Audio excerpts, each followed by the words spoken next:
Si Allah subhanahu wa ta'ala voulait vraiment qu'on se purifie avant de commencer nos prières, pourquoi uniquement le visage? Pourquoi uniquement les mains? Pourquoi uniquement les pieds? Pourquoi pas tout le corps? Le saint prophète répondit, lorsque nous prenons nos ablutions, eh bien nous nous remémorons notre père Adam alayhi salam.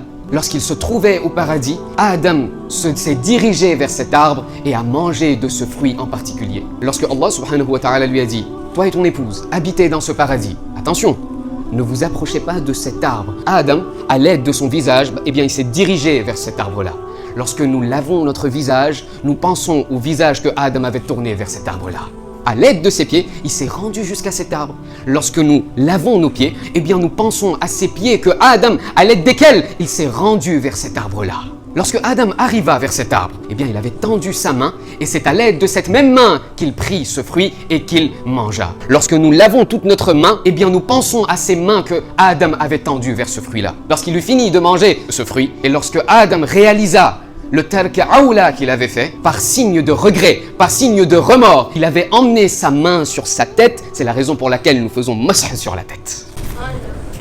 Lorsque nous faisons wudu, eh bien nous nous remémorons de ce tark aoula que Adam avait fait. C'est la raison pour laquelle on nous dit, lorsque Shaitan insuffle dans votre esprit, un des meilleurs remèdes est de faire wudu.